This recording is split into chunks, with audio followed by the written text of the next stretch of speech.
Il centro storico di Venezia per la prima volta sotto i 50.000 residenti. Chi resta chiede di invertire la rotta con politiche per la casa e più servizi.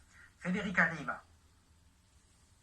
Chi resta lo fa in una città con meno servizi, meno negozi di quartiere, sempre più votata al turismo. Venezia per la prima volta sotto quota 50.000 abitanti. Chi resta sull'isola chiede di invertire la rotta. Su iniziativa di un'associazione, in diverse zone ecco comparire i volantini con il numero 49.999, cifra simbolica per sottolineare la preoccupazione per la discesa sotto la soglia psicologica ma anche logistica. C'è bisogno di un cambiamento epocale e di una destinazione totale di tutte le risorse umane e finanziarie verso la residenzialità.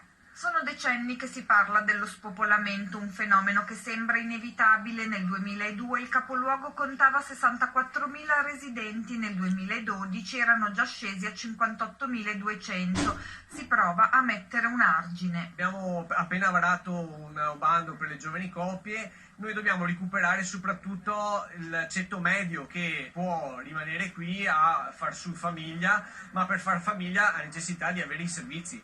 E i servizi costano, cioè noi dobbiamo fare in modo che Venezia sia alla pari di tutte le altre città venete. Ma il tema non è certamente solo locale, servirebbero risorse statali. Con delle norme che possano incentivare e migliorare quello che sono i costi, ad esempio, della vivibilità di una città così.